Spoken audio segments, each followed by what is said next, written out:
இந்த மாதிரி லிக்விட் தீர்ந்து போயிடுச்சுன்னு குட் நைட்டை வந்து பார்த்தீங்கன்னா தூக்கி போட்டுறாதீங்க ஃப்ரெண்ட்ஸ். இதை பார்த்தீங்கன்னா ரீயூஸ் தான் பண்ண போகிறோம். ஸோ அதனால் நம்மளுக்கு வந்து பார்த்தீங்கன்னா ஹெல்த்தும் நல்லாயிருக்கும், கொசுவும் வந்து பார்த்தீங்கன்னா ஓடும். ஸோ அதை எப்படி பண்ணலான்னு பார்த்துருவோமா? ஸோ அப்படியே நம்ம சேனலுக்கு ஒரு சப்ஸ்கிரைப் பண்ணிட்டு லைக் பண்ணிடுவாங்க. இதை தயாரிக்கிறதுக்கு பார்த்தீங்கன்னா நம்மளுக்கு வந்து வேப்பிலை தான் தேவைப்படும். ஸோ இது வேப்பிலை அதிகமாகலாம் தேவைப்படாது. சும்மா ஒரு 4 இதுக்கிட்ட பார்த்தீங்கன்னா வேப்பிலை பார்த்தீங்கன்னா எடுத்துக்கோங்க. இந்த வேப்பிலையை பார்த்தீங்கன்னா தண்ணி ஊற்றி பார்த்தீங்கன்னா சுத்தமாக வந்து நல்லா வந்து கழுவிக்கலாம். அப்படியே போட்டு அரைக்க முடியாது, ஏன்னா அது மேலே வந்து பார்த்தீங்கன்னா ஏதாச்சும் அழுக்கெல்லாம் இருக்கும். ஸோ நல்லா வந்து பார்த்தீங்கன்னா அலசிக்கலாம். அதுக்கப்புறம் பார்த்தீங்கன்னா ஒரு மிக்ஸி ஜாரில் இருந்தால் போட்டு பார்த்தீங்கன்னா அந்தமாரி வந்து நல்லா வந்து நைஸாக வந்து பார்த்தீங்கன்னா அரைச்சிக்கலாம். ஸோ நான் வந்து பார்த்தீங்கன்னா பெரிய மிக்ஸி ஜாரில் தான் போட்டு அரைச்சிக்கிறேன். நீங்கள் சின்னதாக இருந்தால் கூட அதில் கூட யூஸ் பண்ணிக்கலாம்.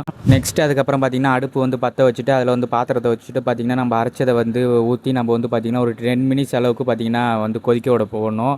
ஒரு 5 மினிட்ஸ் பார்த்தீங்கன்னா ஹை ஃப்ளேம்லேயே வச்சுக்கோங்க. ஸோ அதுக்கப்புறம் லோ ஃப்ளேமில் வந்து 5 மினிட்ஸ் வச்சுக்கோங்க. இந்த மாதிரி பார்த்தீங்கன்னா நல்லா வந்து கொதித்து வரப்போ பார்த்தீங்கன்னா ஸ்டவ்வை வந்து ஆஃப் பண்ணிக்கோங்க. ஆன் பண்ணதுக்கப்புறம் பார்த்தீங்கன்னா இதை வந்து ஒரு 10 மினிட்ஸ் வந்து பார்த்தீங்கன்னா நல்லா சூடு வந்து ஆறுற அளவுக்கு பார்த்தீங்கன்னா ஆற வச்சுக்கோங்க. ஆற வச்சுட்டு அதுக்கப்புறம் பார்த்தீங்கன்னா இந்த மாதிரி ஒரு கிளாஸில் வந்து பார்த்தீங்கன்னா ஃபில்டரால் வடிகட்டிடுங்க. ஸோ அவ்வளோதான் ஃப்ரெண்ட்ஸ், நம்ம வந்து லிக்விட் வந்து தயார் பண்ணிட்டோம். ஸோ அந்த பாட்டிலில் பார்த்தீங்கன்னா ஃபில் பண்ணிட்டோம். ஸோ இப்போ அவ்வளோதான். இதை வந்து போட்டு வந்து ஆன் பண்ணுறேன். ஸோ நல்லாவே ஒர்க் ஆகுது.